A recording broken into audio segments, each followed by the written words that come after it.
asof die lewe sonder jou aangaan eende, wat ek sonder twyfel weet. Jy is nie net 'n nommer nie, en jy is deel van die groter prentjie, daar's rede dat jy lewe, 'n doel vir jou bestaan. Daar's 'n plekkie in die son vir jou en my,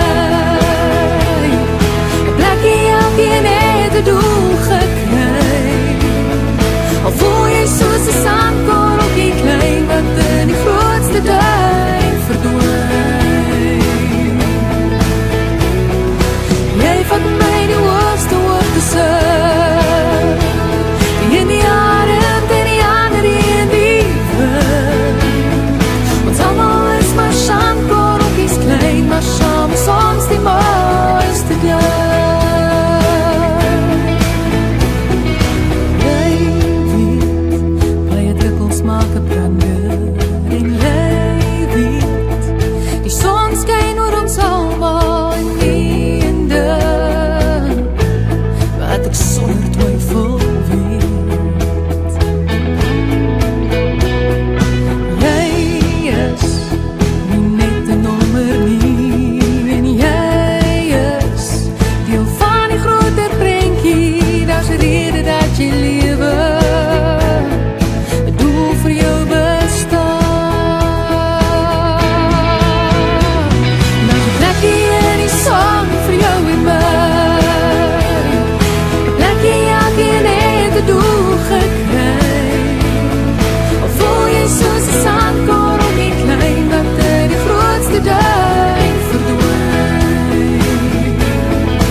Hello, folks. Welcome back. A lovely Sunday. The sun has reemerged here on the Mid-Atlantic region.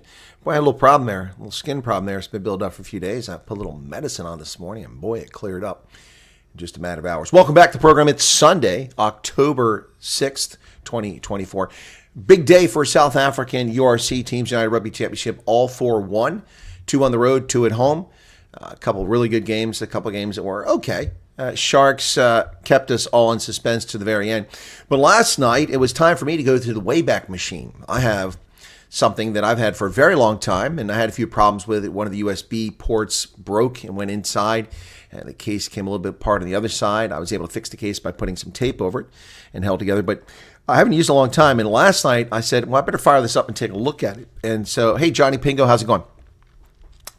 Gerald Rafferty said, thank you, Colonel. I'm so sick of South African childish politics and immature so-called politicians. Honestly makes me sick. Thank you for your comments. Well, thank you, Gerald, for being a subscriber and joining us here. And I'll have another one coming up. I've just recorded a video which there wasn't time to edit and produce based on an IOL story attacking Helen Zille from a professor at the University, Nelson Mandela Bay University in Geberge.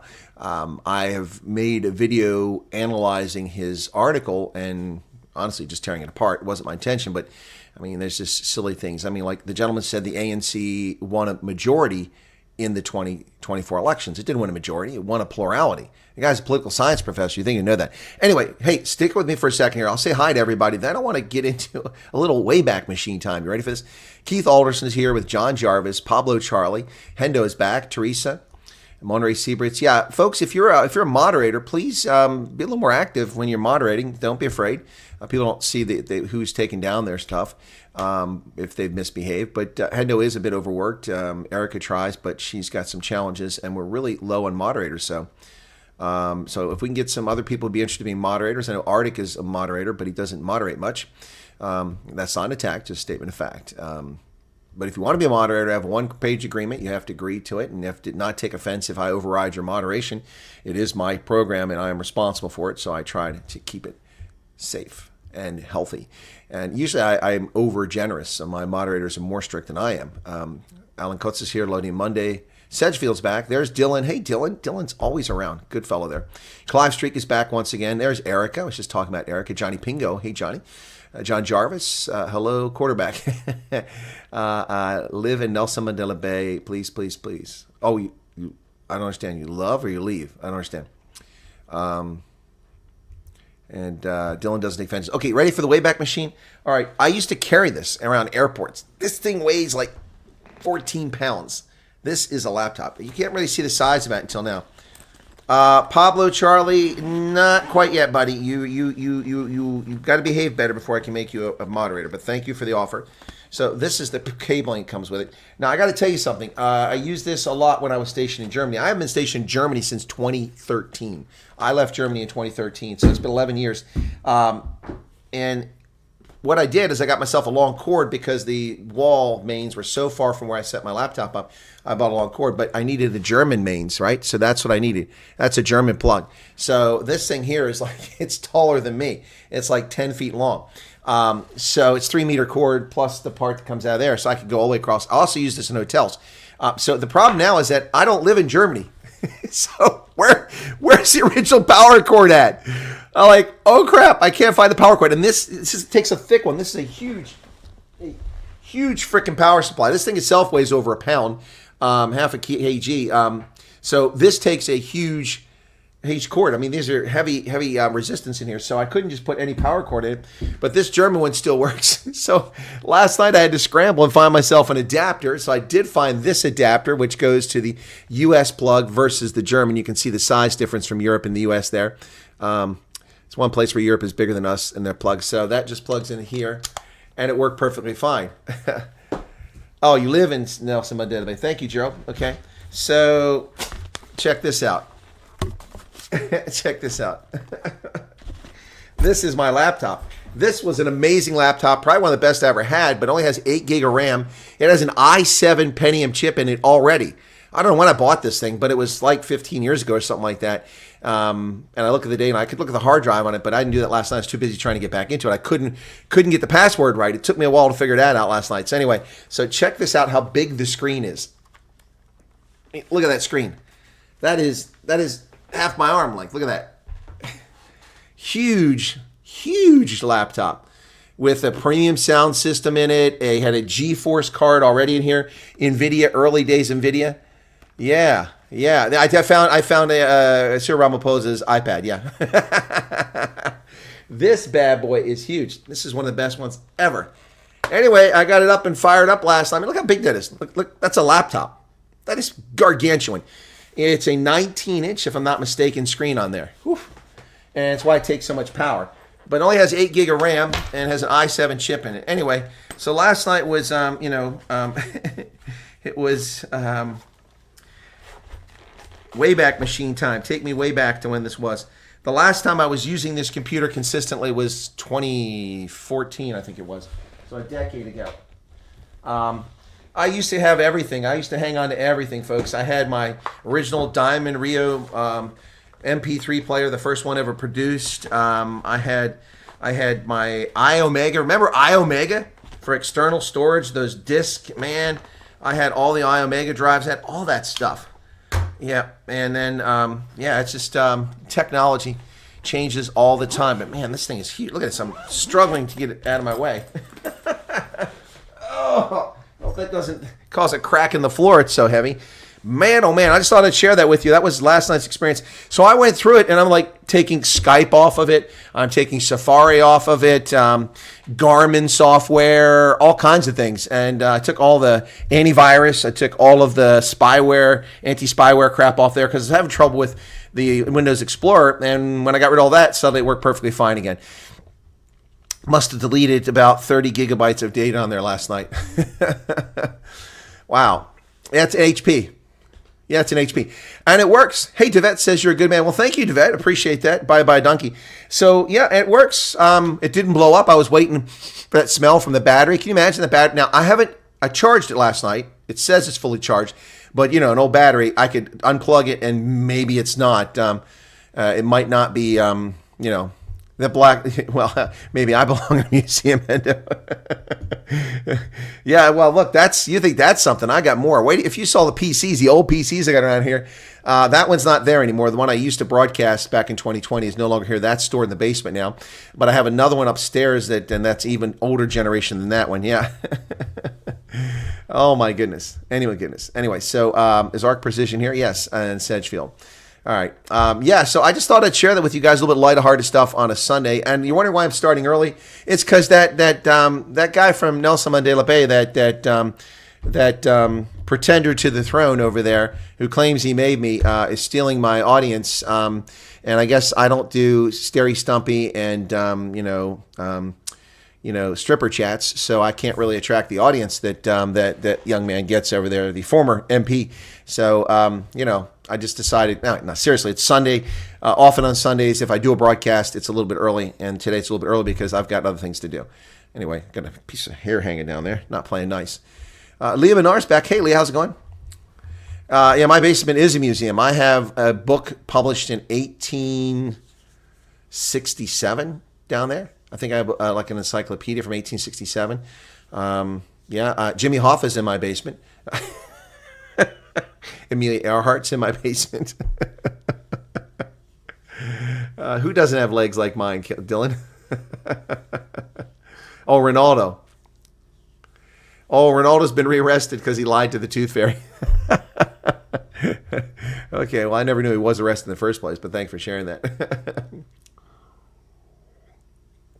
Stock did not move through Hungary and Taiwan. What stock are we talking about there? Oh, no, Alan, we'll make a good doorstop. It worked perfectly fine last night. And I'm going to keep it unconnected from my network so that it doesn't get updates of software, so it stays. By the way, anyone want to guess what operating system is on it? Okay, let me see. You guys guess which operating, it's obviously Windows, but what version of Windows do you think is on that laptop?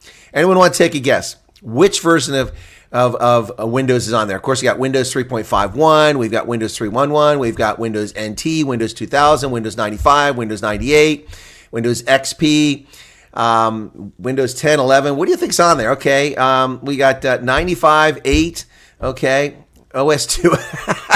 It's not IBM's OS 2. I used to have an OS 2 machine. Windows 7 says Cabello, and Johnny Pingo says Windows 7. Maryland says Windows 7. Guys, it's Windows 7 Premium Home Edition. Yeah, that's right.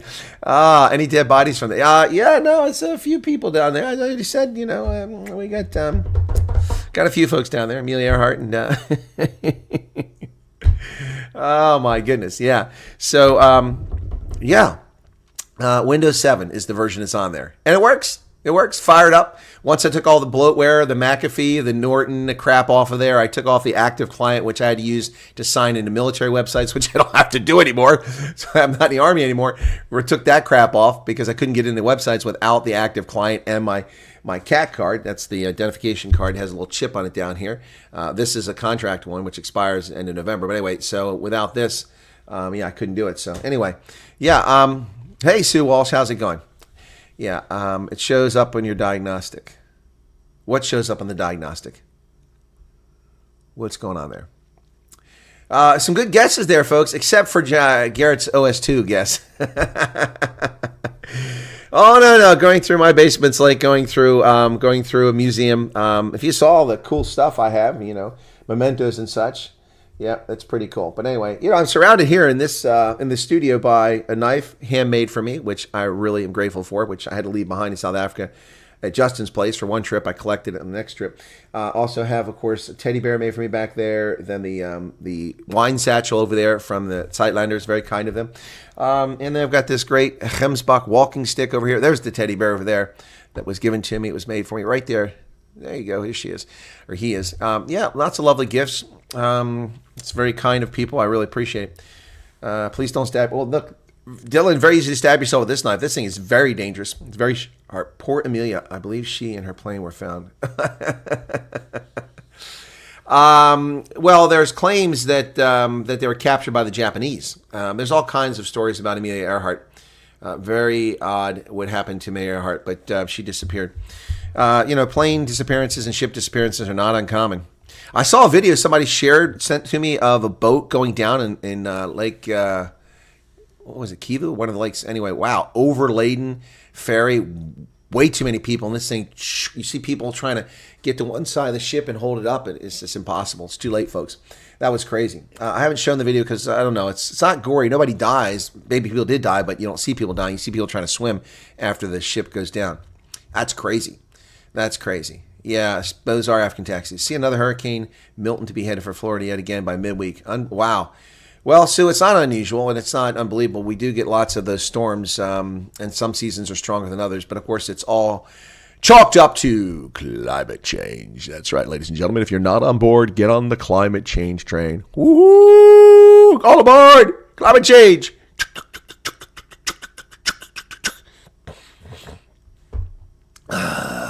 Oh, Erica did see that video. That's a hectic video, isn't it? It's a hectic, excuse me.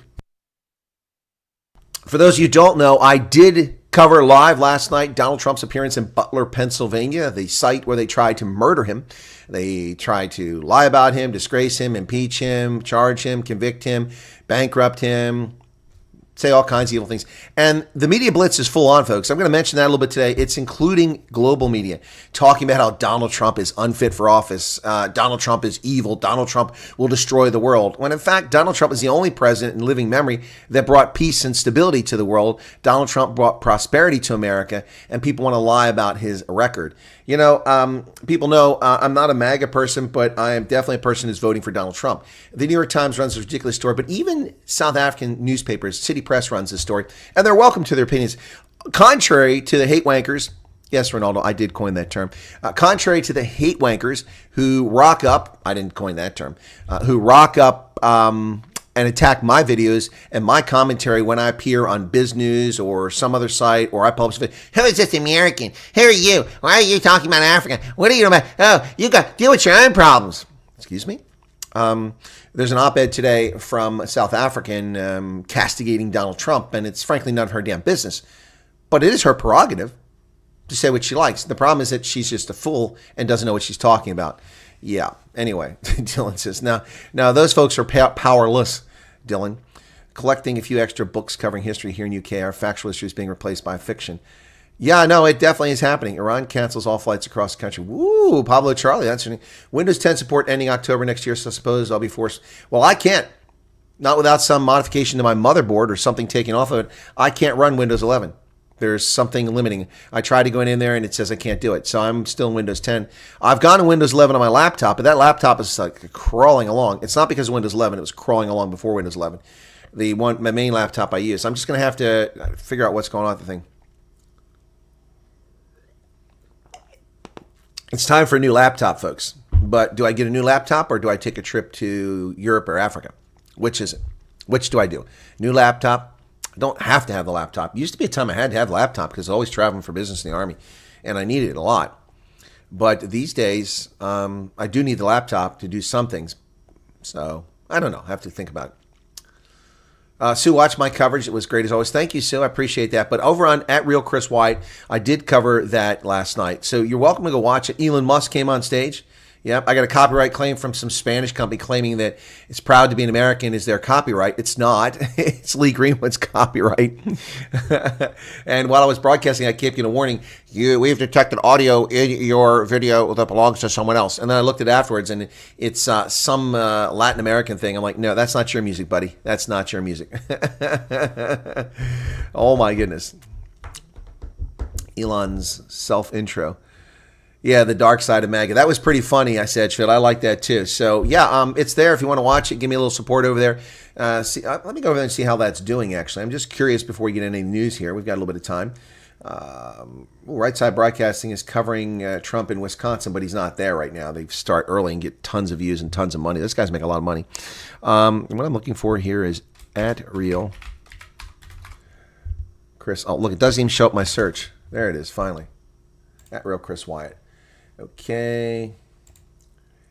Arrested the slow. Okay, 1,000 views on it now. Cool. All right, that's not great. 2 hours and 45 minutes. Man, folks, yesterday was a long day for me. I started broadcasting at 7:30, and I finished at, 8 o'clock last night.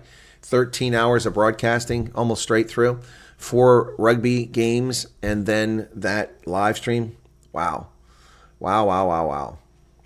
So, Rhodesia Day, UDI, 3 years ago. Wow. That's crazy. What am I wearing in that thing? 2-hour broadcast on Rhodesia Day. Wow. Okay, what's taking so long here? It's not doing anything. What a time it was. Oh, here we go. Let's do this. Where's the sound at? Sounds too low. Is it playing? Why have I got a double thing on here? It says 5:59 in 2 hours. Something weird is going on over here. Oh, there we go. What a time!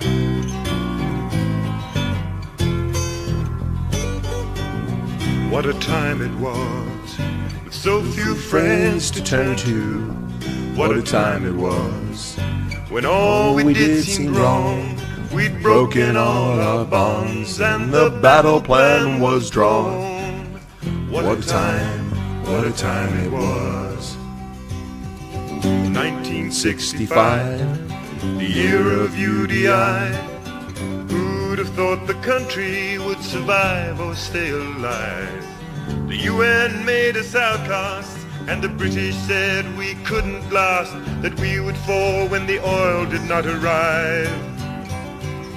Now I don't say we were right, and I don't say we were wrong.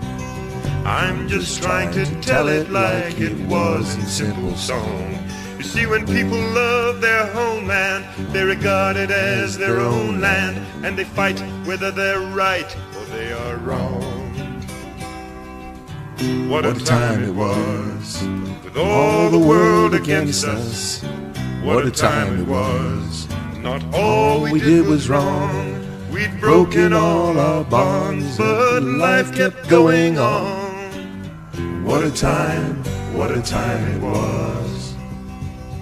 1966 saw some ocean politics, when 2 men climbed a tiger to have talks about the talks. They talked and talked and talked and talked and talked and talked some more. The negotiations ended in deadlock.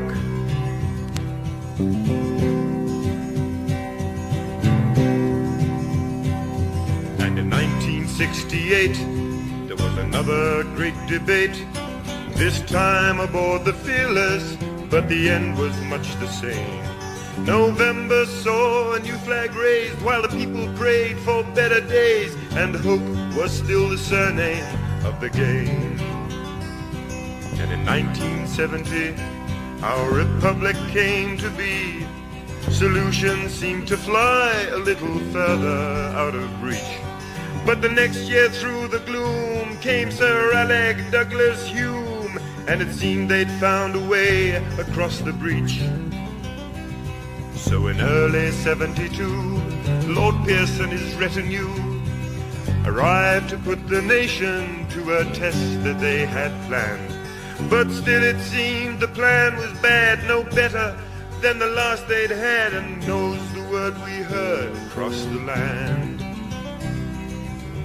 What a time it was, with all the world against us. What a time it was, when all we did seemed wrong. We'd broken all our bonds, and the battle plan was drawn. What a time it was. Anyway, that's 3 years ago, folks, on Rhodesia Day. That would have 3,300 views. Wow. Yeah. Welcome back to the program. As we leave that for a moment, come on back here. All right. So many wonderful Rhodesian farmers came to Natal after 1980. Grand families and fathers fought well together. All the operating specialists joined the SADF. Rhodesia needs to come back with King Charles as ceremonial head of state, says Pablo Charlie. Ian Smith retired here in Kalk Bay. All right, Garrett, I didn't know that. That song really hits those that follow history. Yeah, it does. It does. It does. Yeah, but then we also got, if we're doing Rhodesia, I got to do this. I'm sorry, I got to do this song. Oh, my goodness. What's it? What is it? Help me out, guys. What's the song? Oh, it's been so long since I searched for it. The young guy. What's that song? Gosh bless it. I'm drawing a blank here now. Hang on.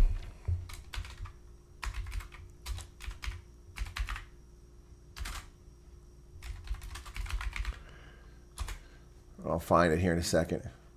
Come on. Oh, what's the one? Come on, man. That's not showing it to me. Oh, it actually shows return on my video. Wow. That's interesting. For you, my video shows up here that we're on live right now.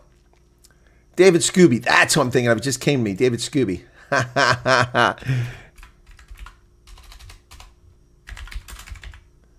Yeah, taking the easy way home. I couldn't think, man. There it is. Hendo put it up. Thank you. Oh, man. Here we go. I chose. Oh, we got an advert here. Let's get rid of the ad. Bring it up. Okay. As soon as the ad's done, we'll get going. David Scooby. Yeah. That's what I was thinking of. Yeah. Don't negotiate with terrorists and don't give countries. Yeah, exactly. That's good advice.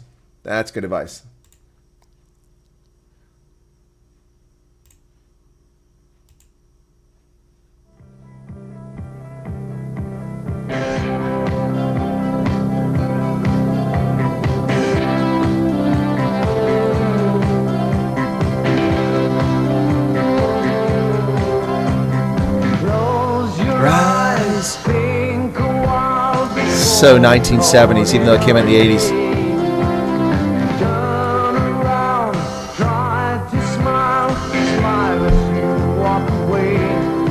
Medallion.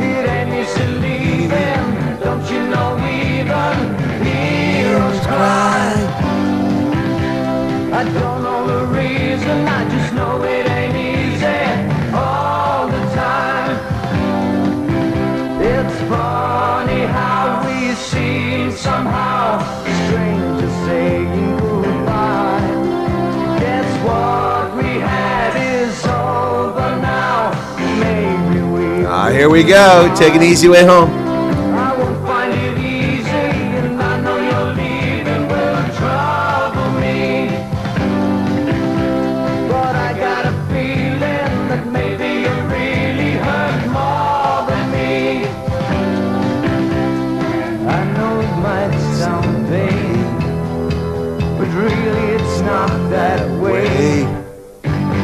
It's just that I found my way.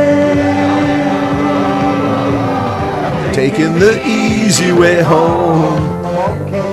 Taking the easy way home. Alright. Taking the easy way home. 'Cause I'm finding another road, another way to go. Find some other song to sing along the line. And going home. Taking the easy way home. Get Joe Berg in the background, man. Taking the easy way home. When they still had gold mines.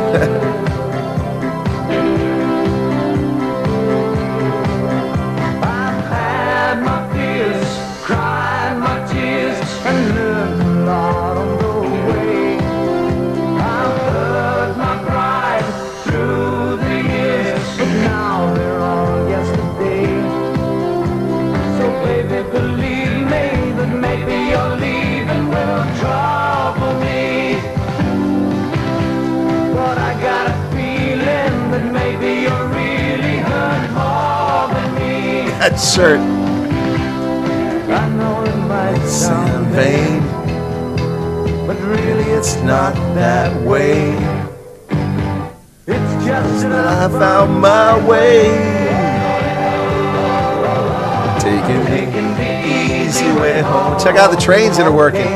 taking the easy Functioning trains in South Africa. Alright, taking the easy way home. 'Cause I'll find another road, another way to go.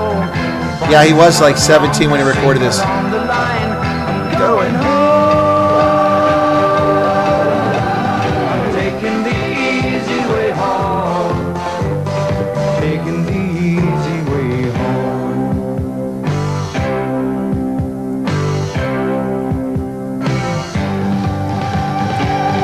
Davis Gooby, Take It Easy Way Home, released in 1979, if I'm not mistaken. In fact, I think he was 17 at the time, if I'm not mistaken. Just a couple years older than me. Bear in mind, folks, you look at those hot chicas in that video and those young men, most of those people in that video were 20 and 79 when it was recorded thereabouts, which meant they were born in 59 or earlier, most probably around 55. So if they're born 1955, that means they're 45 and 24 is 69 years or older. Those are people all in their 70s now. Derek Stewart said, my uncle was a station master in Salisbury, arrived here with the clothes on his back. Sorry to hear that. Remember my hobby returning from the border on a train, says Marilyn. Cool song to tune into on a fun Sunday. Yeah, it's a bit of a fun Sunday here rather than the usual misery. Yeah, Joe Burke's still got mines just operated by Zamazamas. Well, that's a true statement there, Richard Coon. Joe Rafferty says, I do not know this music, but you should have seen how South Africa boomed in the 60s. Few people know. Yeah, no, South Africa really did boom in the 60s, even in the 70s, and even into the 80s with all the chaos. It boomed despite sanctions and all the other things. It was an incredible country. Megan Sally, welcome to you. Unfortunately, it was not an incredible country for everyone. That was the problem. The solution wasn't the appropriate solution. They came up with the wrong solution, handing power over to communists and leftists. There are virtually no genuine conservatives serving in any capacity in South Africa anywhere. It's really sad.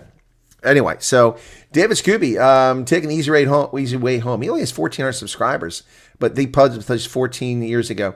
Still a nice song after all these years. Brings back sweet memories. The last comment was like 12 years ago. Wow. Anyway, wow, there you go. Great song. Anyway, enough of that. We have a little fun with that. Rhodesia Day is coming up again soon for those who recognize that. I had a big audience. I have a number of a lot of roadies who used to watch the program. Did you see the news of the 20,000 new recruits that got hired to go around and force BE companies? I did not see that, Charmaine. That was not in the news that I searched for today. Interesting. I say it did boom in the 60s and 70s, says Henry. Yep.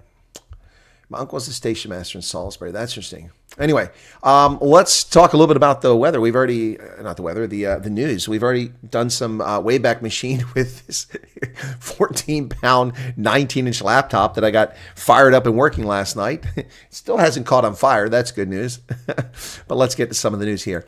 As I said, last night we had Donald Trump in Butler, Pennsylvania. Strange happenings in Gauteng in Tshwane municipality, where Action SA colluded with the EFF and ANC to unseat Mayor Celia Brink. And it worked. And now the ANC is apparently negotiating with the DA to come into power with the DA and leave the EFF and probably Action SA out in the cold. Oh, it's not funny. It's not funny. Stop laughing. ANC demands mayoral change if the DA wants its cooperation in Tshwane. ANC has demanded that the next mayor of Tshwane come from its party. An informal outreach by local DA to its ANC counterparts over the past week regarding cooperation has resulted in the ANC demanding the change. The ANC's national negotiating team is no longer in contact with the DA's negotiating team to discuss Tshwane, which means the ball is now in the court of the ANC and Action SA in terms of forming a government. They'll need support from the EFF or the Freedom Front Plus to form a majority because Action SA and the ANC can't do it on their own. They don't have enough seats.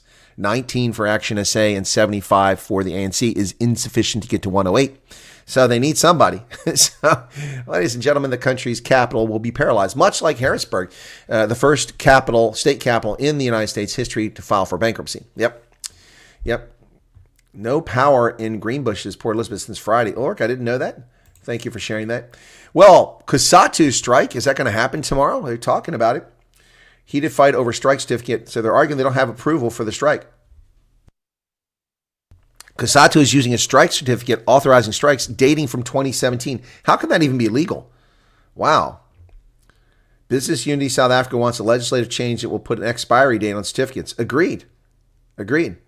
They slammed the proposal, saying that any amendment would weaken hard-earned rights given to workers. No, it doesn't. You don't get carte blanche to do whatever you want into perpetuity because some government official gave you a document. I mean, if that was the case, then we can have apartheid. I mean, look, Hendrik Verwoerd gave us the laws. So there you go. We just have the laws, and people can't live together. They have to be segregated and live in different spots. I mean, we have a piece of paper. What a ridiculous comment by COSATU.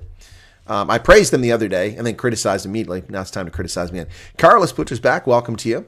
And Charles Van Alt's in the voice of reason. I haven't seen Paulie. Hey, ZCM's back. Zelda in from Scotland. How you doing, Zelda? What's the word up there?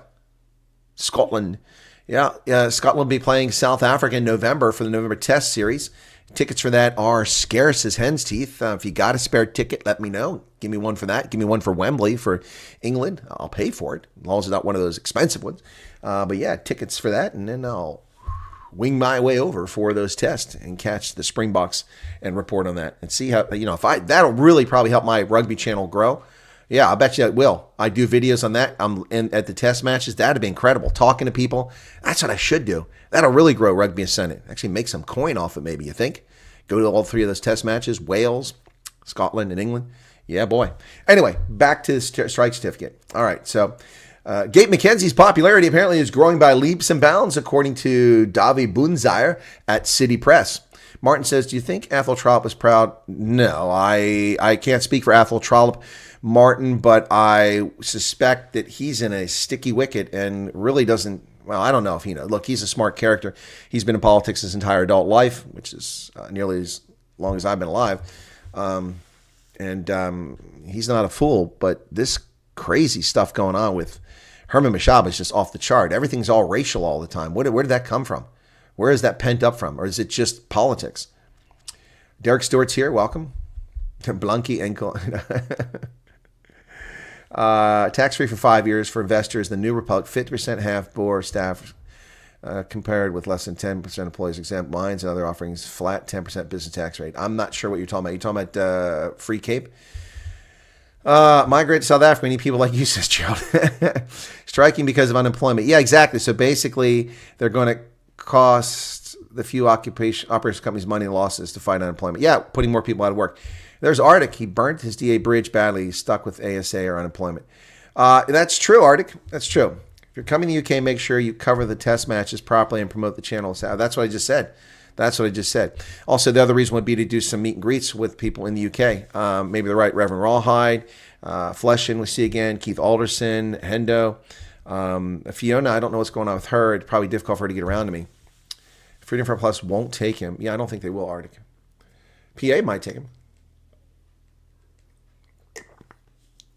Let's say the Cape would go independent. How would it look like to comparison to the rest of South Africa? Well, Pablo Charlie, if it's just Western Cape initially, then it'll be Western Cape. What do you mean? How would it look? Prosperity? Well, I tell you this. If the Western Cape gained independence and did secession, people are assuming it's going to go well. Well, the majority party there is the DA. So either the DA rebrands itself as the Democratic Alliance Cape, because it's no longer in South Africa, or they just resign and there's elections and who gets elected. New parties will form. If you think the Cape Party under Jack Miller is going to win, now they're going to get some votes if there's a new country, but and then it just begins. So maybe you can speak to your buddy Neil De Beer to take him. I would probably take him, yeah. The New Boer Republic, inevitable. Where, Devet? Where is the New Boer Republic available? Inevitable. Excuse me. All right. So according to City Press, Gabe McKenzie is wildly popular. According to a poll by Social Research Foundation, that's Franz Kronje. The leader of the PA is the country's third most favored political leader after Cyril Ramaphosa and Jacob Zuma. Jacob Zuma is still the most popular. Wow. He's regularly seen at major sporting events, and during a previous poll, only 5.9% of voters viewed him favorably. Now it's 19.2%. Wow. Ramaphosa was viewed favorably by 40%, now 44%. DA leader and agriculture minister John Steenhuisen saw his popularity jump 16.9 to 18. That's not a jump. That's a slight rise. And IFP leader Velenkosini Labisa is now viewed by 10% positively. Musimai Mani, his popularity dropped a few percent. Peter Herneval was viewed favorably by 10%. Now he's at 9%. Why would people see this? These are why polls are ridiculous. Why would anybody see him in a less popular light? Tells you how many stupid people are that Jay-Z is still the second most popular. Yep. I feel Gayton can be trusted to be Gayton. He does his job with no loyalty towards any side. I've come to change my dislike him. Well, I never had a dislike of him. I just call him out for the things he doesn't do and says and his xenophobia. So, for instance, he made a promise in the media that the government would reimburse the family of the javelin medal winner, silver medalist for South Africa who got the javelin, who paid out of her own pocket, her parents' pocket, to continue to be an Olympian and to go to France and compete and win a medal. And after they won a medal, then the country wanted to take credit for it. And so Gate McKenzie said, we're going to reimburse the family. Well, that's a lie. They haven't paid anything. The family hasn't gotten anything. I wrote to the family and offered to set up a GoFundMe, but I haven't heard from them. So anyway, Gayton is a patriot. Well, he may be, but he's also a politician. And politicians obviously overstate things or simply lie. Take your pick which one it is. Anyway, so major rescue service, private rescue service South Africa says we need Starlink. Yep. The National Sea Rescue Institute said that Starlink's arrival would significantly impact its rescue operations, greatly improving them. It's a voluntary nonprofit rescue service whose mandate is to save the lives by preventing drowning. It operates 49 bases around the country, serving coastal regions and inland dams, which makes it larger and more effective than the South African Navy. By enabling the NSRI to fulfill its mandate better, Starlink contributes directly to the country's digital transformation, disaster management capabilities, long-term socioeconomic development, and undoubtedly to saving lives. Yep. But you can't have it. You cannot have it. No Starlink for you. No Starlink for you. Yep. Communications Minister Solly Malatsi recently announced a plan that would open the door for Elon Musk's SpaceX to launch its satellite broadband service to South Africa. Well, we'll see. That, of course, the communications minister is from the DA, not from the ANC. We'll see if it actually happens. Judicial Services Commission interviews proceed despite the MK's objections because John Schlope is out in the cold. Judge Stuart Wilson has dismissed an urgent application for the MK party and its parliamentary leader, impeached former Western Cape Judge President John Schlope, to stop next week's Judicial Service Commission interviews from proceeding. Wilson says the Judicial Services Commission acted rationally in refusing the MK's request to postpone the interviews, and if any rights were limited, it was a result of the full bench's order, not of the JSC's conduct. No, I didn't say it was larger. Well, I guess I just said it's larger. What I meant is it's got more bases and it's more capable than the South African Navy, Charles. That's what I meant by it. They don't have more people, I'm sure. The South African Navy has like 8,000 people. Well, 3 suspects been erased in that mass erased? Yeah, not erased. This is not a Schwarzenegger movie, Eraser. The 3 suspects have been arrested in that mass gunshot. 2 families wiped out. Police Minister Senzo Mkhuna says 3 suspects have been arrested in connection with the Lusikiki massacre, which claimed the lives of 18 people. He was addressing the mourners in a memorial service for the victims on Sunday. The unidentified suspects appear in court tomorrow, on Monday. Excuse me. Put money on that. They actually do. But yeah, it could be, Charles. Mondli Makanya has an op-ed that appears in City Press. It is under their Voices section, which presumably is op-ed. So she says the U.S. presidential race, a battle of good versus evil, hope versus apocalypse. We've been hearing this in reporting modern elections by journalists, analysts, and political experts, and contextualizing by historians. There's a phrase that pops up with increasing frequency: the most consequential election in recent times. In 2016, the U.S. is facing the possibility of being governed by a man who bragged about grabbing women by their private parts. Okay, first off, Monday, that's a lie. Donald Trump never bragged about grabbing women by their private parts. You are a bold-faced liar. Donald Trump was recorded in a video with Billy Bush off camera, illicitly, filming him, in which he talked about women in Hollywood. Some of them are so desperate for attention that you could grab them by the private parts. He never bragged about grabbing women by the private parts. You are a liar, and that is libel. That is libel against Donald Trump. That's the first point. All right. He allegedly urinated on sex workers during an alcohol-fueled night in Moscow hotel. That is disinformation bought and paid for by the Democratic Party and their operatives to lie about Donald Trump. It is also slander or liable to write that because it's not factual. It has been disproven, and you are once again a bold-faced liar. What else did she say? And allegedly was unapologetically bigoted and had openly stated his intention of upending the democratic order. No, he never stated any intention of upending the democratic order. He obeyed the law. See, this is what's lost by these leftist lunatics. Unlike Barack Hussein Obama and Joe Biden, Donald Trump actually obeyed the law. Every time that the leftists went to the Ninth Circuit Court and get an injunction to prevent the Trump administration from fulfilling its responsibility as the federal government to Americans to protect their safety and security and provide for economic prosperity by making the level playing field, the leftists would go to the Ninth Circuit Court and get an injunction to block it. They blocked it. And every single time that happened, the Trump administration ceased and desist all operations until their appeal was heard at a higher court or at the Supreme Court. Yep, every single time. By contrast, Joe Biden was told by the Supreme Court that his loan debt forgiveness was illegal and a violation of the Constitution, and it was struck down. So he simply went and tried another venue. That was declared unconstitutional. So he tried another one, knowing full well that what he's trying to do is a violation of the law. Barack Hussein Obama and Joe Biden both illegally used executive orders to shut down the Keystone XL pipeline. Now, Barack Obama's excuse was, well, it's international. I'm responsible for foreign policy. I am responsible for United States security. And the pipeline coming across the international boundary from Canada presents a national security challenge. Okay, that's BS, but we'll accept that. There should be some due diligence done. But the due diligence lasted 6 years. The State Department conducted the research. The State Department prepared the report. The State Department sent it to Barack Barry Hussein Obama. And then they said, there is no national security threat. There is no problem with this. It can go forward. And then he still refused to rescind his illegal executive order. You see, Barack Obama does have authority within the contiguous United States and over U.S. forces abroad. He does not have authority over the Canadian border. He does not have authority regulating with an executive order something coming across the border. It doesn't work that way. And Joe Biden re-implemented that. So this woman is full of it. Upending the democratic order. Look at the people who selected, not elected, Kamala Harris. And then unapologetically bigoted, whatever. Talk about bigoted, this lady here. 4 years later, Americans face a sad choice between the lunatic who already knew and a contender who, while semi-senile and geriatric, was at least a decent moral human being. Joe Biden, a decent moral human being. The guy is a criminal. He is a pay-for-play person who sold our national security down the river for his own personal gain. He is a piece of human filth, and he's always been a piece of human filth. His behavior is reprehensible and unacceptable. He's not a decent human being. What planet are you on?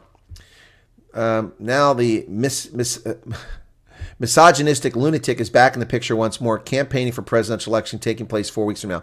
Misogynistic.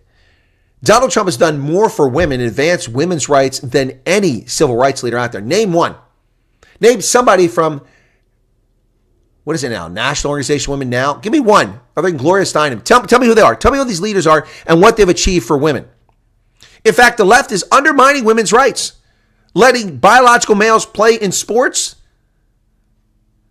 harming biological females in the boxing ring, harming biological females on the rugby pitch, harming biological females in volleyball, stealing scholarships and potential opportunities for them. When will the WNBA be full of 6'9" former men who still sport their genitalia, running around wearing sports bras and defeating the likes of Asia Wilson, making Asia Wilson look like a schoolyard chump?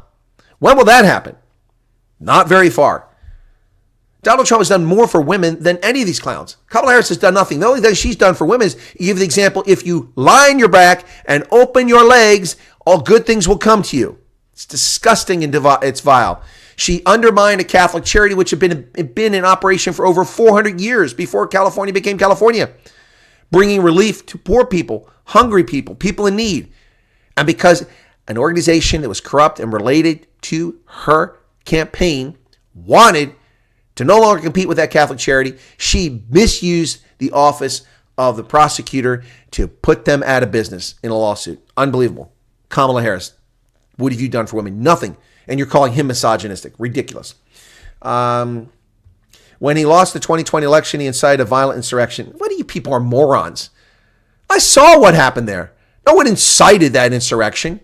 That thing took off on its own, and it wasn't an insurrection. It was people walking into a building, escorted in by police. Idiots. Stormed by deranged mobs intent on preventing a peaceful transfer of power.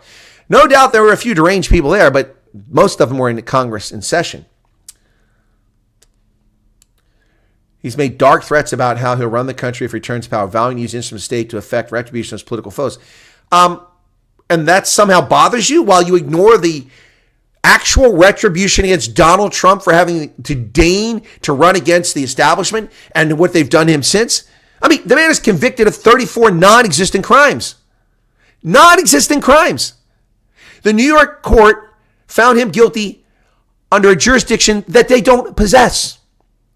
They do not possess the jurisdiction to prosecute federal election law. And they took a misdemeanor business thing, which he didn't even do, from a decade prior. The statute of limitations, or it was more than a decade prior, that expired. You can't prosecute a crime when the statute of limitations expires. Then they try this nonsense to try to make it out to be some sort of sexual predator by some woman that nobody even knows. He never met her. And then he's silenced by corrupt judges, not even Americans, imported judges from Colombia. What is going on here? He promised to scrap the Constitution to be addicted. No, he didn't. No, did you hear him last night? He's there to protect the First Amendment. He's there to protect the Second Amendment, the Fourth Amendment, the Fifth Amendment. What the hell are you talking about? You don't know what you're talking about. You don't know what you're talking about. This is political hyperbole, and you can't back it up with facts. Every lie here I can tear apart, and I don't even like Donald Trump. Carry out the biggest deportation of illegal immigrants. She puts it in quotes. They are freaking illegal, you moron. This person is such a dingbat doorknob. Mondli Makanya. I've talked about her before. Man, this is just, it goes on and on and on. It's just so disgusting. So disgusting. And then chauvinistic Christian nationalist. She attacks Christians.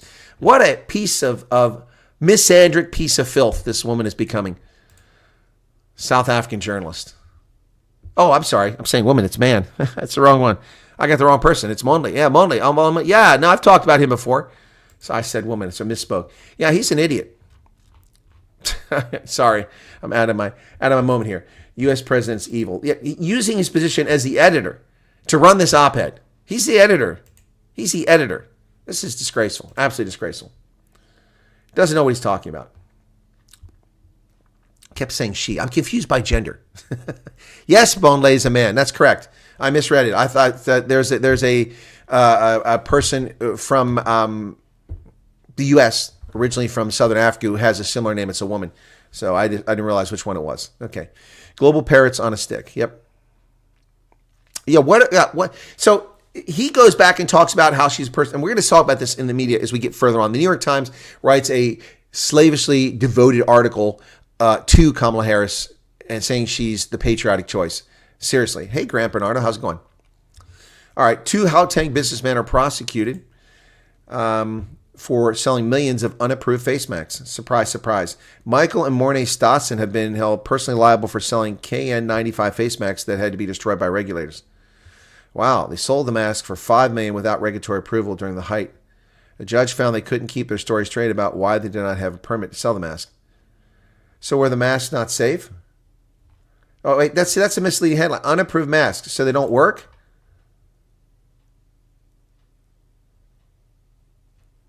They were sold without regulatory approval, but did they not meet the standards? So what is going on here? Okay, look, I'm all for prosecuting COVID scam fraud, but is there actual fraud here? Or did they just destroy a perfectly good mask? Well, this story has come back up again. This is something that we were talking about at Hartpeace-Port Dam. City Press still stoking the story, and one of my viewers went out and talked to the police, and they had no evidence of this. They knew nothing about the story. But it's still being stoked here by Sipho Mabene, a tourism mogul at the center of Hartbeespoort. Racial tension. Look at all that freaking crap growing in the water there. That's insane. Tourism mogul Jack Seal runs a popular recreation attraction, Hartbeespoort Dam Snake and Animal Park in Northwest, has been at the center of racial tension in the area, accused of actively blocking access to state-owned properties along the dam. Wow. Okay. So last month, City Press reported the fight for access to state-owned recreational facilities along the dam's serene banks had sparked a low-intensity race war with black tenants claiming white business people who've been occupying the facilities allegedly on invalid leases for decades were blocking them from legally moving into the units. Mlele Mludli, an activist, runs RP's Port Community Development Initiative, a nonprofit organization assisting black business people to lease state-owned properties along the dam. Anyway, I ran this story before, but no one could confirm it. But City Press is still running with it. Wonder what's going on there. Well, South African Navy Festival is nothing more than window dressing, says the Democratic Alliance's Angie Masheka admits that the Navy is in trouble. Minister 30% says South Africa's naval prowess is on full display at Simonstown Navy Festival. She says that South African Navy is in crisis. Believes the challenges are at the Arms Corps dockyard led to an annual maintenance programs not being executed as required. She was responding to a question in Parliament from DA MP Nicholas Gotzel. Well, the problems are they're not funded properly. Fix that and you'll get somewhere. Fix that and you'll get somewhere. Well, the top 5 suburbs, according to Business Tech, where people are buying homes. Anyone want to guess where they're located? 5 suburbs, according to Business Tech. Now, I don't know what their standards are for this, so let's take a look at this. At least she's getting ahead of her incompetence. What Navy? During lockdown, smokes were banned. Yep, you can buy illegal ones for $100 a pack. Yep.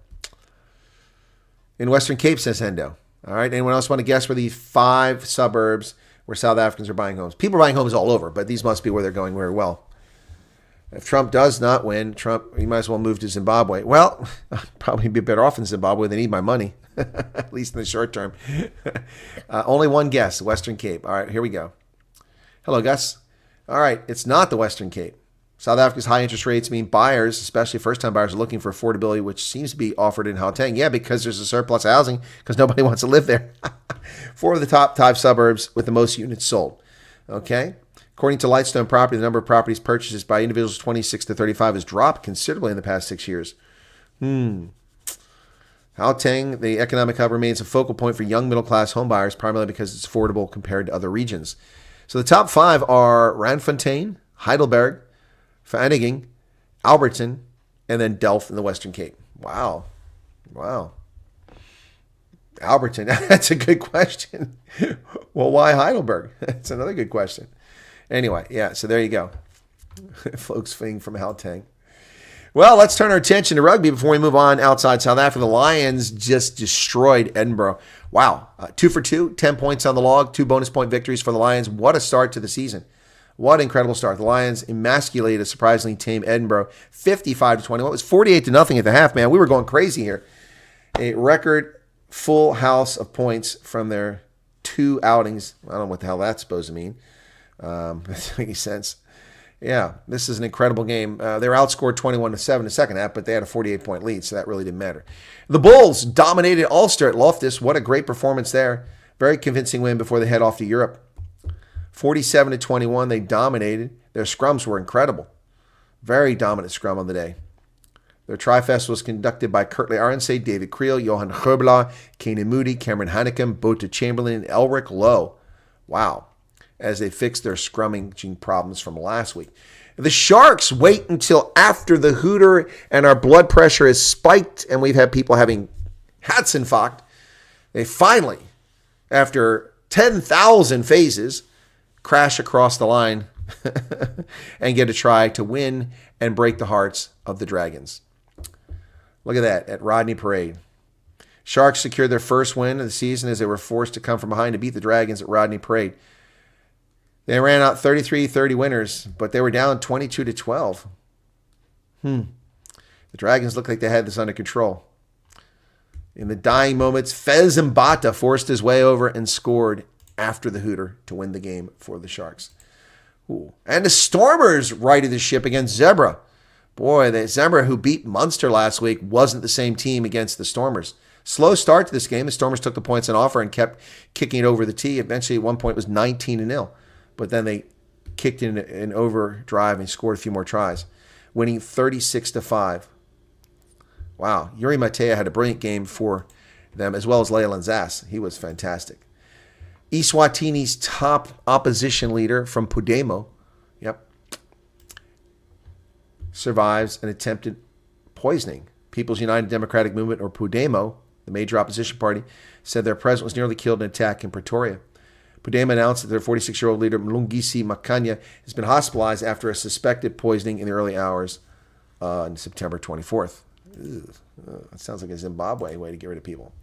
Election observers are on the scene for Mozambique's big election, but Frelimo is likely to win once again. Even though people barely know who the candidate is, yep, they'll vote for the party. Yep, the observers are already on the ground, including the biggest team ever deployed by the European Union to Africa. Wow. Corruption, climate change, and conflict in Cabo Delgado are all issues here, as Frelimo has not addressed things very well in Cabo Delgado. Well, ahead of his trial, former Zambian president Hichilema accuses his successor of blocking him with lawfare. Edgar Lunga wants to run for the office again in 2026, but he says Hichilema wants to frustrate that bid. So Lunga, they're going after him. Former Zambian President Edgar Lunga is accusing his successor Hakainde Hichilema of running down the economy and using lawfare to block him from challenging for the top job. To win elections, one must work for the people and the economy of the country. One must not plot to return to power against the will of the people. Well, there you go. You definitely don't want to do that, but that is obviously something that's happening. Well, folks, monkeypox, and that's not a racial slur. If you think it is, you're a dingbat doorknob. Monkeypox vaccinations taking place in the Congo, donated by those evil white people once again.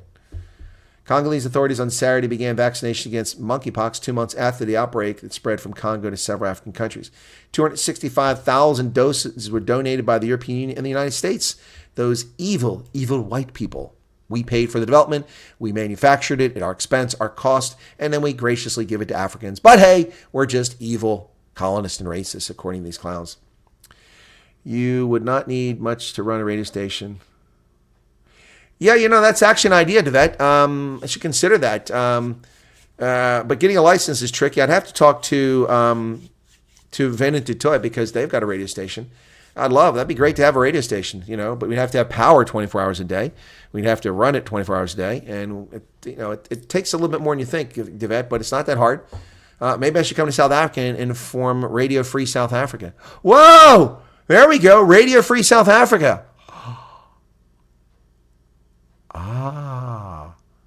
Who would support it? Who would support it? Radio Free South Africa. Where should we put it? We're gonna want to put it in a place. Maybe Eiserfontein? We're not airing at the same time. Ronaldo's on at 1 o'clock, Charmaine. Because Ronaldo is stealing my time. You'll get Blixen by a casa. Free South Africa. African Idiot likes it. Radio Free South Africa. There you go. I'll make a podcast. Radio Free South Africa. There you go. Marilyn says my house. Actually, that would work. He's up in 2 minutes. Well, then he's stealing my time. What is his problem?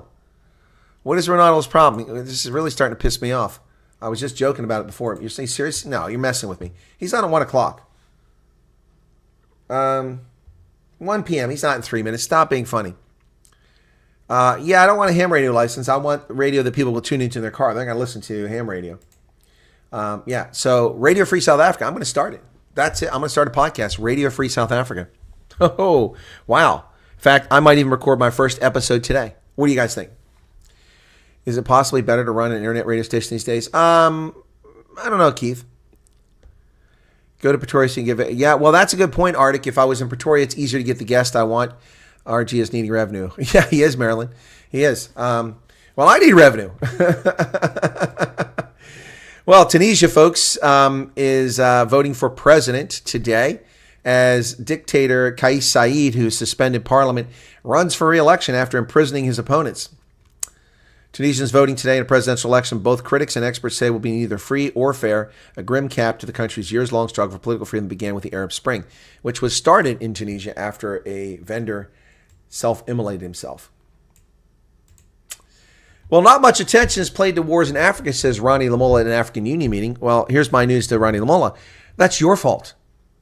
You are a minister in arguably one of the most, if not most powerful countries in all of Africa, and your fault for not addressing this. It's your branches of Lutuli House known as the media who don't cover these. I cover it endlessly. I talk about wars in Sudan, in Niger, Mauritania, Burkina Faso, Nigeria, the Central African Republic, Somalia, Mozambique, Burundi, Mauritania. I talk about them all the time. I point out the horrific things going on. Black on black violence, black on Arab violence, black on white violence. I talk about all of it. You don't cover it. I worked at the African Union, worked with the Peace Security Commission, Peace Support Division, Peace Support Operations Division. I work with all of them, all the organs of the African Union. It's your fault. We devoted billions of dollars to your security. You all pissed it down the drain by ignoring the threats. Not much attention paid to wars in Africa, says Dingbat Ronnie Lamola. The two most worrying conflicts which have led to devastating humanitarian crisis are the Eastern DRC and Sudan. Eastern DRC, Sudan, and Eritrea. Let's not forget Eritrea. Unfortunately, both have not received adequate attention from the international community compared to the ongoing war between Russia and Ukraine, the devastating war in Gaza, and recent... No, they've received tons of attention. We've poured tens of billions of dollars into the Congo. While your armies, like Zimbabwe and Namibia, went there to exploit minerals, to take diamonds and coltan and gold and bauxite, steal it, while your armies raped and murdered and pillaged. We put billions in there. We sent the UN there for 30 years. 6 member states remain suspended from the AU because of unconstitutional changes. Well, that's on you. We had nothing to do with that. Good Lord. Now, Africa is neglected because Africans neglect Africa. If Africans paid attention to Africa in the first place, then maybe more people would pay attention to it. North Korea and China mark 75 years of ties. Oh, fascist dictators. Ronnie Lamula, there you go. Look, it's Kim Jong-un and his buddy. Yes, it's Xi Jinping and Mini-Me in North Korea.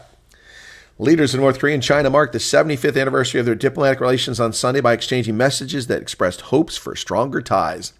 The message came as North Korea and Russia have been sharply expanding their cooperation. In a message sent to Chinese President Xi Jinping, North Korean leader Kim Jong-un said his government will steadily strive to consolidate and develop the friendly and cooperative relations between the two countries. Okay, commies, good for you. Folks, do you realize it's been 33 freaking years since Linux was born? 33 years. Linux operating system. 33 years. Linus Torvalds, 33 years ago, came up with this. Can you imagine that? I can't even. We had Red Hat Linux. Remember that? The IBM bought up. That was a huge alternative. This has been a multi-billion-dollar market for freeware that Linus Torvalds wrote based off of Unix. On October 5th, 1991, a young Finnish student named Linus Torvalds publicly released the first few lines of code for a small operating system project he wanted to call Freaks, a combination of free, freak, and Unix. The 21-year-old Torvalds had begun hacking on the project several months earlier, but only revealed he was working on a hobby operating system on a Usenet post on August 25th, 1991. Now, Usenet, for those of you who don't know what that is, you're not familiar with the internet before back in the day. Usenet was one of these posting systems. He published this on there. It was a discussion group. It predates the World Wide Web, and it's kind of like a forum.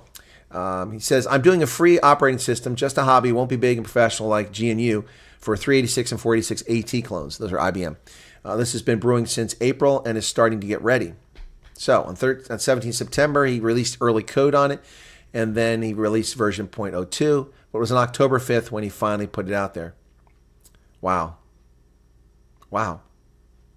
October 5th was the last significant anniversary date for Linux, the day he first released the code publicly. Wow. 33 years, man. That's crazy. Didn't realize it's been that long. Emmanuel Macron betrays Israel. Yep. Well, you knew this is coming from European anti-Semites. French President Emmanuel Macron his call comes as war in Gaza grinds on. Israel's conflict with Hezbollah escalates. He urges countries to stop delivering weapons to Israel. Emmanuel Macron's solution to the Middle East is the slaughter of Jews, Christians, and Muslims in Israel, because that's what's coming if Israel doesn't have weapons. Turning our attention over here, Donald Trump castigates the federal response to Hurricane Helene and vows to restore the name Fort Bragg to North Carolina. A fort I don't even know the name of. Is it Liberty or Dingdat? What's the name of Fort Bragg now? As of October 5th, 115 deaths have been reported in North Carolina alone. The total people dead is much higher. It's over 200. While cleanup and rescue efforts continue, the opposite side of the state, former President Trump chastised the Biden administration's response to Hurricane Helene. Speaking in Fayetteville, which is where North Carolina, where Fort Bragg is located at, he said he would restore the name. Wow. Joe Biden viewed the storm damage by air on October 3rd and promised deployment of 1,000 active duty Army troops from Fort Liberty, Fort Bragg. Yep. So Trump said at a town hall meeting that the FEMA was missing $1 billion. Fayetteville's home of Fort Liberty, a sprawling military complex that was called Fort Bragg since its creation, named after Braxton Bragg, Confederate general. Well, the Washington Post, to their credit, comes up with a headline that's legitimate. Yeah. Hey, Robert Zede, what's going on? Trump stages dramatic return to the site of the PA assassination attempt. The rally featured survivors and first responders from July 13th, as well as billionaire supporter Elon Musk. Republican nominee Donald Trump suggested his political opponents could have been responsible for July assassination attempt against him as he staged a dramatic return. He did suggest it. Those who want to stop us have slandered me, impeached me, indicted me, tried to throw me off the ballot, and who knows, maybe even tried to kill me. That was said tongue-in-cheek and sarcastically, but whatever. At least that's better than what we see from the New York Times. Wait till you see what the New York Times writes. It's just unbelievable. The Pennsylvania Supreme Court has taken up the Republican challenge to curating defective mail-in ballots. This was an illegal action taken previously in which officials contacted people and said, hey, your ballot's damaged. What did you really mean to do? And changed their votes. This is illegal. It violates Act 77 of the state's election law. It was allowed to occur in 2020. And now this case is being heard by the Pennsylvania Supreme Court. It is long overdue. Pennsylvania Supreme Court has agreed to hear the Republican National Committee's challenge to rulings requiring counties to adopt null or notifying cure procedures for defective ballots. The Pennsylvania Supreme Court has agreed to hear a challenge from the Republican National Committee and the Republican Party of Pennsylvania against lower court rulings that require counties to notify voters of defective mail-in ballots and allow them to fix those errors so the votes can be counted. In October 5th order, the Supreme Court granted the appeal, agreeing to examine whether the Commonwealth's court was mistaken in its ruling that Washington County's policy of not notifying voters about defective mail-in ballots violated their due process. It does not. It does not violate due process. This is ridiculous. There's no constitutional or statutory right or to notice or cure of defective mail-in ballots, and the Commonwealth Court lacks the authority to order the board to provide such notice or to permit ballots to be cured regardless of method, said the Republicans' National Committee's petition for appeal. And they're right. There's no constitutional right. You fill out a form, you send it in. You have no right for someone to contact you and say, hey, you made a mistake. What do you mean to do? That's utter nonsense. This state is out of control. Needs to be reeled back in. Now we turn to the New York Slimes. Ladies and gentlemen, the New York Slimes, the dingy gray lady of journalism. That's right. The dingy gray lady of journalism. All the news is not fit to print. Trump's speeches, increasingly angry and rambling, reignite the question of age. With the passage of time, the 78-year-old former president's speeches have grown darker, harsher, longer, angrier, less focused, more profane, increasingly fixated on the past, according to a review of his public appearances over the years. Apparently, they didn't watch last night. It wasn't angrier, darker, longer, hash. It was full of hope. It was full of hope. Absolutely. It's to steal them, scientists. That's the whole purpose of it. Now, their editorial board at the New York Slimes, the dingy gray lady, all the news is not fit to print, they have endorsed Kamala Harris. Not because she's competent, but because they say she's the only patriotic choice for president. Really? Wow. It's hard to imagine a candidate more unworthy to serve as president of the United States than Donald Trump. He has proved himself morally unfit for an office that asks its occupant to put the good of the nation above self-interest. He's proven himself temperamentally unfit for the role that requires the very qualities, wisdom, honesty, empathy, courage, restraint, humility, discipline that he most lacks. Of course, that describes the New York Times editorial board, not Donald Trump. Putting himself, self-interest. Donald Trump didn't take a salary. Donald Trump's net worth declined by 60% while he neglected his business empire to run the country. That's selfless service. That's what that is. And they have the audacity to call him self-interest? For what? For what? What is he getting? What self-interest is Donald Trump getting? He'll get to be president? He's already been president. He doesn't achieve that. He'll get wealthy? What wealth? He lost his ass by serving as president. This is ridiculous. These people are just full of it. The unequivocal, Dispirited truth, Donald Trump is not fit to be president. It should be enough for any voter who cares about the health of our country and stability of our democracy to deny him re-election. For this reason, regardless of any political disagreements voters might have with her, Kamala Harris is the only patriotic choice. The patriotic choice? This woman has betrayed this country and undermined our social unity, our cohesion, our welfare, our communities by invading our country with million criminals. Wow. Now, the Wall Street Journal has an interesting story about Nevada, and this is why Trump is going to win Nevada, most likely. Why RFK backers in Nevada are now betting on Trump. Harris, meanwhile, sees more energy from young voters who were sour on Biden. Summer shakeup of the presidential candidates has given bursts of energy to both Kamala Harris and Trump, but many voters with an independent streak say they still aren't delighted in their choices. Robert Kennedy was polling 15% in Nevada before he pulled out. And many of those voters are now going to turn towards Trump. Polls show that the race tightened when he dropped out on August 23rd. One of these voters, Mitchell Price, who signed a petition this year to get Kennedy on the ballot, Price said with Kennedy out of the race, he would vote for Trump. Michelle McCall, 63, said she's attracted to Kennedy's work fighting corporate capture government agencies, but after Kennedy ended his campaign and endorsed Trump, she said she was likely to vote for Republican. She's angry with how the Democrats treated Kennedy, the nephew of former President John Kennedy. She pointed to ballot access lawsuits filed against Kennedy by groups affiliated with the party.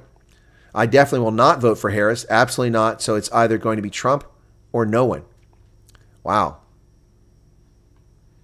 Janice Bernard, 69, modified her Kennedy sign to add a Trump sign after RFK dropped out. She said backing Trump is a strategic vote she hopes will lead to some of the policies Kennedy has pushed. There you go. She's put Trump on the sign. I know you don't want to do it, but sometimes you just got to go in and vote, then come out and vomit and get it out of your system and move on. And that, ladies and gentlemen, is why Trump will win. Because 3 to 5% of people who feel like that, she admits it. Many people don't admit they're going to vote for Trump, and they will go vote for Trump. It's as simple as that. Well, the media is doing all they can to help the Harris campaign, including claiming that Joe Biden solved the strike of the longshoremen, except he didn't cause the strike to end. He strong-armed the corporations to further drive up inflation. Now the cost of goods are going to go up because they got a 62% pay rise, which means your goods are going up by 62% over the life of the contract, just from the longshoremen alone. Whatever we buy coming on the East Coast goes up by 60. Bananas, cigars, BMWs, 62% increase over 5 years. Why? Because of greedy pricks in the longshoremen's union. And Joe Biden negotiated that so that it's no longer an issue, except it will be an issue when people see these goods arriving in November, December, January, February after the election, and they've been hoodwinked by the scumbags in the White House. With early morning Zoom calls and a surprising ultimatum, the White House Brain Trust, averted a potential economic disaster weeks before the election.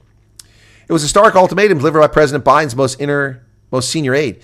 5:30 in the morning Thursday, before the sun had risen above his Washington home, White House Chief of Staff Jeff Zients was on a Zoom call with 2 cabinet secretaries and executives of the shipping companies negotiating with workers who had gone on strike. With the nation's economy and much of the president's legacy hanging in the balance just weeks before the election, White House Chief Economist Lael Brainard told management that it needed to come up with a new offer to the striking longshoremen. Transportation Secretary, the first mom, Pete Buttigieg, stressed that Hurricane Helene magnified the importance of the deal. Labor Secretary Julie Su expressed optimism that the union would agree to a temporary extension if raises were included. Then, in a surprising move, as the call was wrapping up, Zients told the board members of the U.S. Maritime Alliance that he was going to tell Biden in an hour that they agreed to a proposal, but they hadn't agreed to it. So he lied. He told Demented Joe that they agreed to it, and Joe's going to get credit for it. And Kamala Harris will have the pressure taken off of her over what's going on with the strike. The strike, Iran attacking Israel, and hurricane response all have put her campaign in the crapper. Yep. And they're trying to stop it any way they can, stop the bleeding. Most don't realize the November vote is the most important vote in the world. The result will shape events for decades to come. I recognize it, Andre. I recognize that. Brandon's going to try to sow seeds of destruction. Yep. Dwayne The Rock is voting for Trump. I didn't know that. Best buddy's been with it for years. They're terrified of Donald Trump returning to the White House. They sure are. Put the borders are in charge of everything. Yeah, sure. Gerald says, I don't live in the USA. We have our own stupid circus. Yes, you do. All right, good night, Gerald. Thanks for being here. Marxists are complaining that conspiracy people think the government controls the weather. Yeah, no, people are in South Africa claiming that NASA's planes are cloud seeding. Dingy gray lady of journalism. Yeah, Charles, I heard his speech too. They're talking absolute rubbish. Yep. Pablo thinks he's going to win Illinois. Boy, my neighbor, that's very annoying. He's mowing again. What the hell is going on? Sounds like he's mowing in my yard. Hang on. What the hell?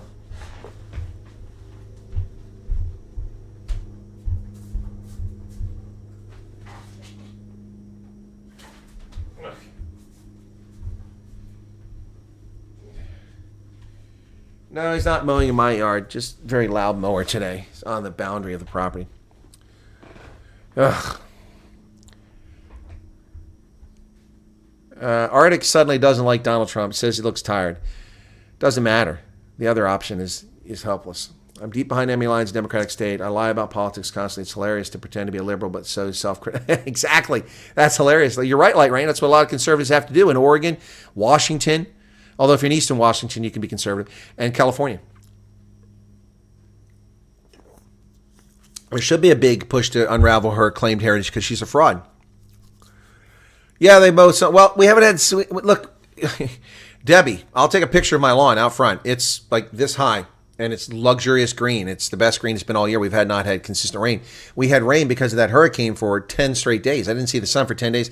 Then the sun came out for one day, and I was going to cut the grass the next day, and then it rained. And finally, you can't hear the mowing? Well, I can hear it, scientist. It's very annoying. Distracts me. Yeah, well, Arctic is not happy with Donald Trump right now for some reason. But I need to go cut some grass this afternoon. I definitely need to do that. Now, I'm not in the mood for it, but I definitely need to do it. Also need to run around to the Veterans Organization, maybe get some crabs today, some steamed crabs. What do you guys think? Should I get some Canadian green? I don't know what Canadian green is, but yeah, it's very green. It looks more like Kentucky bluegrass green. Snow does amazing things to lawns. Yeah, it keeps them from growing. I love snow. Should I send Frank? No, Marilyn, I'll take care of it. My hip isn't bothering me too much. I'll probably do the front, and then maybe tomorrow try to do the back. Antisocial says, greeting to the socialites. Well, greetings to you, Antisocial. Thank you for being here. In the U.S., another man mowing your lawn is a fighting term. Exactly. You don't mow someone's lawn. A species of grass that does well in shade. Oh, okay. I don't know that. No. Oh, it's okay. You don't know. No, mine's just weeds. It's not particularly good. It needs rain, and I don't water because water is very expensive here. And I don't like the idea of paying for water. It's ridiculous. In fact, it should be time for a water bill coming sometime soon, but it hasn't arrived yet. Should be arriving soon. Anyway, no, but it was what experience last night, folks. So I had to pull out that old laptop and fire it up, and wow, it worked. It's great for listening to music and also for videos. Fantastic. Canadian green is Zoll. You see when people Zoll, they roll the Zoll. Anyway, yeah, I don't know what people are saying Ronaldo is on now. He's not on yet. So, yeah, customization, just in case anybody wants to go there, I'll do it because I'm a nice guy.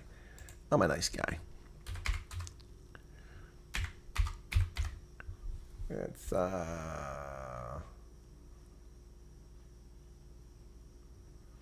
which one? There it is. Good Lord. It's hard to find which one's which. There we go. But it is Sunday, and that's the reason why I moved up a little bit earlier. But we had a good turnout on this broadcast so far. Thank you all for being here. 600 and 105 at the moment. Yeah, so interesting day. Probably put the dockers in the loop. The USA government will destroy manufacturing, so everything will come from China and through ports. Well, that's kind of how it does now. It all comes through there. That's BC Bud, man. Gypsy Backpackers. Gypsy Backpackers, I see you got in last night under the other username. You did get in. Look, YouTube, folks, people get frustrated by YouTube, and I appreciate that. I got screwed by YouTube again Friday night. I was trying to switch from my Rugby Ascendant account, or from my news account to my Rugby Ascendant, and log in with my software, and it wouldn't let me do it. It told me it went to some page, and I couldn't let me do anything in Google. Everything is all horked up. I tried to go in and delete what it said to do. Delete cookies for 1 hour, no change. Delete cookies for 2 hours, no change. Delete cookies for 24 hours, no change. Finally, I had to take the drastic step of deleting all of my cookies. Oh, God. And then after I got back in, it took 2 hours of getting back in. And the worst one was Facebook, because Facebook says, we'll send you a text message. No text message ever arrives. Well, go to your phone. Well, I'm on the phone. How can I go to the phone? You didn't send the message to the phone. You said you did. It'll send it to another device. It never sent it to that device. So eventually I used the authenticator. I used Google Authenticator, and it didn't work the first time because I guess the code is expiring before. Anyway, the new code popped up. I put the code in. I got into Facebook. I hate Facebook. I hate it. At least enjoy the screw. Huh? Hey, Paulie, there he is. Yeah, get a goat, but then they crap all over the place. Yep. Anyway, so but with Google and YouTube, folks, you have to remember to subscribe. So you have to remember to go back and check. You have to make a bookmark. And that's what I told folks before. Ants took my advice. So now he's a bookmark when he knows it's time I'm supposed to go on. Also, you should join one of the media groups or one of the groups on either Telegram news group or the WhatsApp group. Join us there on one of those and you'll get notified of all my broadcasts every time. Now, when I'm really busy, it's rare, but when I'm really busy, I put the link for upcoming broadcasts or prepared videos only in the moderators group, counting on them to distribute it. Most of the time I do it all myself in the groups that I've got 10 groups that I put it in, and that's on WhatsApp, and then 7 groups on Telegram that I put every video in. And that's if I have time, and usually I do. Sometimes I don't, my moderators take care of it. But if you join one of those groups, then you get that stuff. What cabinet role will Vivek get in potential? I don't know if he'll get any cabinet role. Could be in his economic advisors board. I would like the cabinet role though. Let me stake that claim right now. I would like a cabinet role. I'm available for Secretary of State or Undersecretary of State. I'm available for Undersecretary of Defense. I'm here. I'm ready. Put me in, Coach. Yeah, there's the Telegram announcement group. You can join that, and then you get all this stuff. In fact, just to make sure we're getting rugby coverage, we created Rugby Ascendant groups. So that's another group. And I don't put the news in the Rugby Ascendant. I try to keep it just rugby so I don't chase people away. But yeah. We gained, I think, about 40 subscribers yesterday. It wasn't a particularly great day, but we had two streams went over 4,000 views. That was the Bulls and the Stormers, and the others were both over 2,000. Didn't know that just about bookmarking. Thought mine just came up. Yeah, no, you can bookmark. You can bookmark in the app. You can bookmark in a browser. And Teeny's been a member for 12 months. Thank you for the salute. It's right back at you there. Being playful with the scheduling, you and Ronaldo should switch hosting each other's show for a day. You could wear a luxurious wig. Super chat. No, we've had a little fun with that before. Well, Ambassador to South Africa, Charles. That'd be the job I really want. That's the one I really want. Yeah, give me the Ambassador to South Africa. Yep, that would be incredible. Wouldn't that be something? Ambassador to South Africa. I'd do that in a heartbeat. Absolutely. Absolutely. Boy, that mower, it's like that kid on that escalator. Mallrats. That kid's on that escalator again. Oh, my goodness. You could easily do it, Chris. Oh, we'll be ambassador? Yeah, no, I think I'd be fine. I have experience. I mean, other than State Department employees, who has more experience working in embassies than me? There are some people, obviously. But who knows Africa as well as me and has experience and has done it in Africa, other than State Department people? It's a political appointment, so that's a perfect one for me. South Africa is a political appointment. We don't put career state employees in there. We put political appointees. I mean, look at Miss Handbag. What's her name? Marks. She was a disaster. You have good taste in music. Devet, you don't know all my taste in music. You might be surprised. Charles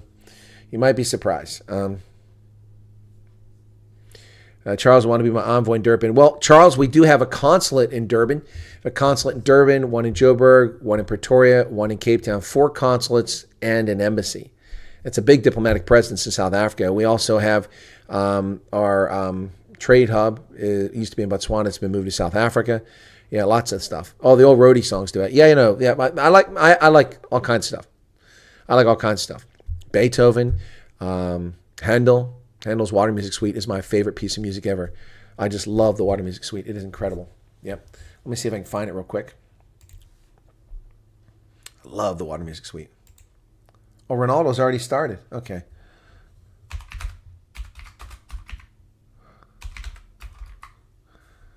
Water Music Suite. Let's see if I can play a little bit of that. I love that. What the heck is this? Why does it take me there? Let's go, boys. The way that I approach work. Adverts, man. Yeah, boy, they're making a ton of money off these adverts. I don't know how they're doing it. They're just playing them over and over again.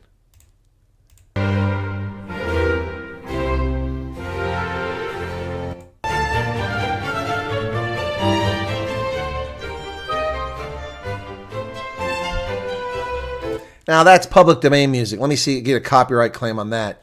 That's public domain. Don't even try to claim that. Handel's been dead for 150 years. Anyway, oh, look at these traders. They left, man. 21 people left. They're gone. And that's the size of his audience now. So his whole audience came from me. No, but I listen to all kinds of things. I listen to rap. By the way, for those of you who we've talked about here with Samson on the program before, oh my goodness, he went off the deep end. Did you see his latest video? Oh my goodness, it is profanity laced beyond belief. All right. So, oh my goodness, Samson. Wow. His latest video is, whoa. Yeah, there it is. Joe Dirt. It is unbelievable. This is really, okay. All right, okay. I give you a fair warning. If you got kids in the room, I'm going to give you a few seconds to get them out of the room. I enjoy Samson too, but man, he has gone way off. This is gangster rap sort of stuff. Andre's got to go. Agenda-free TV. I have no idea what that is. Okay. So Devet, I don't like this song. Okay, okay. Yeah, here you go. But this, you better cover your ears if you don't like profanity, man, because this is, I'm going to skip around a little bit, but this is going to give you a little bit of reaction here. This is, Samson, the guy can rap. This is unbelievable, but this is Potty Mouth Central here, folks. Potty Mouth Central. It's on YouTube, so you can't block for that. But man, oh man, this is Potty Mouth Central. Ready? Samson, a guy we've been promoting for a number of years now, young kid, an incredible rapper, does great political raps. Yep.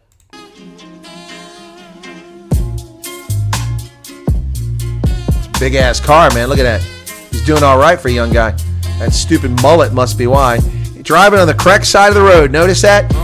Oh yeah, on the correct side. But I'm looking like Joe Dirt. When I pull up with the mullet, make your whole squirt. Motherfuckers always making fun of me, but guarantee when nobody's around, they're gonna study me like homework. Never bought a bitch a fur coat or a Coach purse. I don't even try to flirt. He's already been offensive in so many ways. He said hoes and biatches, and we're only 27 seconds in, and 15 seconds was the intro, and suddenly the last clean thing he said is I look like Joe Dirt, and then he goes into hoes and biatches and making them wet. And oh my goodness. Listen, I'm not a prude, but dude, this one is wild. When who spoke first, I just show up at a house randomly and give the bitch a couple inches out of nowhere like a growth spurt. 2 12s in my trunk, shake the whole earth. Po told me turn it down, but it won't work. When I drove by your home, all of the artwork hung on your wall fell off harder than smoke perp. Hitting lows while the tweeters in the blows chirp. Got a freak sick. Hitting hoes in the nose. Oh my God. He sounds like P. Diddy. Devet says, I hear that when you sing cats die. No, rodents flee. I can confirm that. Oh my goodness, Samson. Shotgun wearing no skirt, put the seat back, turn the music up and cruise slow while I get some road hair. Congresswoman Bobert, she was sucking on my balls like a gumdrop. Ouch! Congresswoman Bobert was sucking on something like a gumdrop. Wow. Made my toes curl, had my stomach in a knot. I busted my nuts sitting at a red light. I said, you see the mirror like he's getting something performed on him. This is way off the charts compared to his previous ones. Damn bitch really made me come to a stop. I returned the favor and I munched on her box, threw her legs to the side and put my tongue in her twat. Shit looked like a water. All right, that's enough of that. It's getting really out there. Like, I like Samson, but my goodness, that's just a little bit too much, folks. Woo! Samson, man, off the deep end with Joe Dirt. Man, this guy's cadence is intoxicating. Really great stuff. Samson fits more tight bars into 2 minutes than most rappers can fit in 7. True that. Man, my man's using the tape deck. Keep it real, Samson. 99 Lincoln Town Car, rocking that tape deck and audio aux converter. Oh my goodness. It's a crime you don't have at least 10 million subs. Your lyrics and wordplay are next level. That's true. Even in his nasty songs. But he's got 200,000 subscribers. It took a while to get there. When I first started, when I only had like 11,000, I think it was. November prediction, electoral landslide. Donald Trump wins over 300 electoral votes. And he takes 38 states. Actually, let's do that real quick. Let's see if I can't do a prediction on that. We'll see how many states it is. We're going to do the ABC News poll again. ABC News electoral map. Here we go. All right, here we go. You guys ready for this? We're going to do it once more. Donald Trump, Kamala Harris. Here we go. All right. So, Donald Trump will win 38 states. Okay, you ready? I'm going to do them. 1, 2, 3, 4, 5, 6, 7, 8, 9, 10, 11, 12, 13, 14, 15, 16, 17, 18, 19, 20, 21, 22, 23, 24, 25, 26, 27, 28, 29, 30, 31, 32. Okay, I said 38. That's 32. Let's see if 38 is even possible. Okay, that's 32. He could win Wisconsin. That's 33. Okay, now it gets dicey to get to 38 states. It gets dicey. Okay, I'll change it. I'll say 33 states he wins. 33 states. He's not going to win Minnesota. He won't win Illinois. Mexico's going to be tough too. So 33 states. Yep, there you go. Donald Trump wins 33 states, 326 electoral votes, roughly. How's that sound? All right, cool beans. All right. Anyway, Samson, Joe Dirtman. That's funny. That one's funny. All right, we're down to 69. More traders leaving. Thanks for the views, folks. Thanks for the likes. Yeah, time to disappear now. You guys have a good one. I've got work to do. And football's on. Not that I care. American football. Anyway, have a good evening, folks. God bless. Thanks for being here. Cheers. And be safe out there. And I'll try to get the other video edited sometime and get it posted. Cheers.